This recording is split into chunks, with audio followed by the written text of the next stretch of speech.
I wanted to get on here and say something. I was watching that guy Lens, right? He's a Haitian content creator. I gotta speak a little loud. He's a Haitian content creator, right? And he was interviewing this family in Haiti whose children were born with hair on their head. This woman, right? Because Paga Neg Block, right? There's no man anywhere around. And I'm gonna fast forward one point. I never cut my son's hair because I love their hair and they're beautiful. Fast forward. Nazarites don't cut their hair and they don't drink. Fast forward. Sometimes God does something that there's literally no explanation for. When I was first going through this, he put me through the fire. He put me through the ringer. I used to stand in front of the mirror and the voices got louder and I heard ha ha ha ha ha ha every time I got near the mirror. Every time I pulled out money to like make an excuse for myself or something, because like let's be honest, I was brand new in a specific type of miracle faith where God was doing something, right? And most people don't know that, like when God will give you something special and like kind of help you figure out how to take care of the special thing. The special thing is like your baby, right? It's like it's your whole life. Your whole life depends on if you heed his instructions, but his instructions sometimes they're not audible. So this woman, 2 children had to die because she cut their hair because the school required a haircut for the next school to understand, hey, my child can't have their hair cut. They just have to go to school. And the thing about Caribbean people and Haitian people and spirituality and voodoo and obia and all of that stuff is when a Caribbean person sees that you went through something, especially drastic like that, they listen. There's no ifs, ands, or buts about it. I'm not asking you to verify yourself or clarify yourself, right? And so with that being said, this person went on to have 16 children. Even if their children died, 2 of their children died. I'm still reading, learning, listening to the story, right? And so the point that I'm making here now is to still have kids, even if they die. Because you still have life and life more abundantly to live, and I don't see why you can't do that. You can't have that same feeling. You'll still remember your baby is in heaven, but at the same time, you have to remember that children at the age of 20 in Deuteronomy and Leviticus and Numbers, that's when God takes your child seriously. That's when God takes you seriously. You're an adult now. You're not a child. You're able to make cognitive decisions.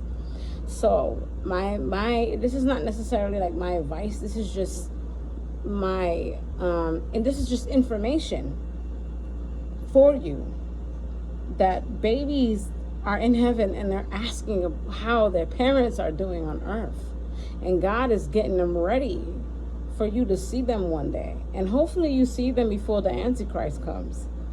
You know what I'm saying? And so this is just something for people that I never thought I would be doing, but here I am doing it for you.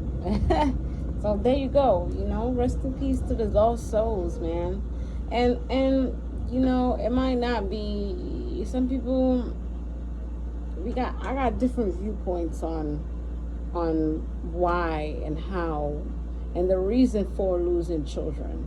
I got a David viewpoint on losing children. We got actual biblical evidence on why God takes away a child.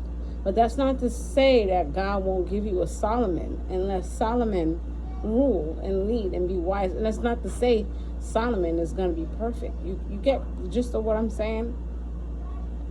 And so it's no reason to go take your anger out on other parents because you don't have a child, or you don't like how they're raising their son, their daughter, or you're saying, I would spend this, that, and the third waking moment with my child if they was alive. That's not a reason. I'm sick, and I'm not saying to other people, I'm not taking my sickness out on people and saying, oh, you know, you, but at the same time, there's a little bit of truth in there. There's a way that we can gracefully do it, and then there's a way that we can forcefully do it to where there's a lot of bitterness and hate and anger in our hearts at other parents, or bitterness and hate and anger in our hearts at other healthy people, or bitterness and hate and anger in our hearts of people who are complementary colors, people who are our secondary colors, people who are our tertiary colors. You know, we all start with primary colors, red, blue, and yellow. And then there's our opposite colors. And those colors remove the other color. You get what I'm saying?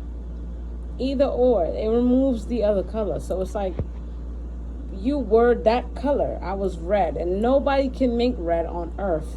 Nobody can make blue on earth. Nobody can make yellow on earth. You catch my drift? You understand what I'm saying? Because I'm an artist. So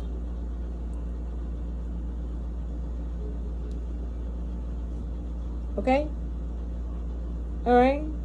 So I'm just here giving a specific message to specific people who are dealing with grief, who want to learn information, you know what I'm saying, who want to learn something interesting and something totally random, something that a pastor is not going to talk about, a priest is not going to talk about, right? Don't look at my hand, because I don't do that tarot card stuff.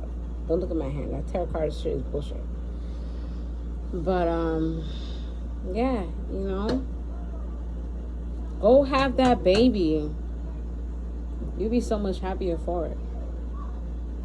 Go make that bond. Go get married. You'll be so much happier for it. So much happier for it. You're wasting your time. You only have a little bit of time on earth. The rest of that is an eternal life that you could spend down there or up there. And no one knows the secrets that God is keeping for up there. There was an old lady, right, who asked God, you know, is there any more information to learn? Like, let's be poor in spirit. That's what poor in spirit means. But is there any more information to be learned? And he's like, I got so much I want to tell you when you get to heaven. Even on earth, there's so much to learn. You know? Thank you, my love. So much to learn. He's doing so many new things. And they hurt and they hard. And you ask God, why are you doing this to me? And then you stop asking God that question. And it's unexplainable why you stop asking God that question. But you stop asking God that question and you start living a beautiful life supernaturally.